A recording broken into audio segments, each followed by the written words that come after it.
Hi folks, Dan here, business broker behind the scenes. I want to talk about a really important issue which is really basic but is overlooked in most cases of business sales, and this is actually part of the transaction that I find most exciting, educating the buyer and seller on these items.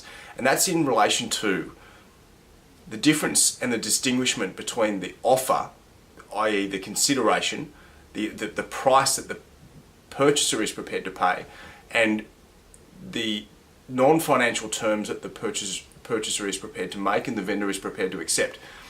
And these non-financial terms are really, really important. These non-financial terms will detail things, which I'll get to actually in a moment, but just want to explain the why submitting your offer in context with your non-financial terms are really, really important, and why the vendor needs to consider the price and the offer with those non-financial terms, particularly in a competitive buying environment. It could be that the non-financial terms are the terms which means that the buyer, which could result in the buyer being successful, even though the buyer has the same price offered to another buyer. So the non-financial terms I'll detail, and these are some of the keys here, but there are many, many, many more.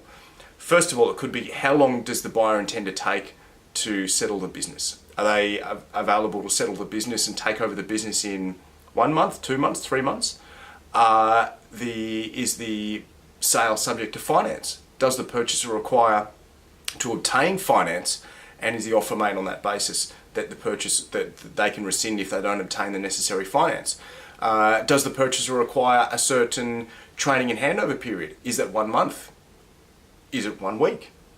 Does the purchaser require a trial period whereby the seller must warrant and guarantee the revenue of the business for a certain period? Does the seller make the offer on the basis that certain staff members in the business stay in the business post-settlement and they are successful in signing those staff members up to into employment contracts?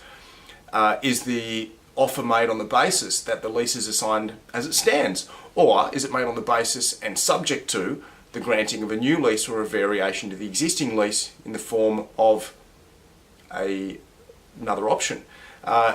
So I've detailed probably 4 or 5 or 6 of the key things there, but like I said, there are many, many, many more which should be considered in context with the price that is offered. So have a little bit of a think about your next steps in the sales process that you're involved in right now, and especially if you're concerned, raise some of these issues and some of these non-financial terms with your broker. Okay? Hope that helps. Bye.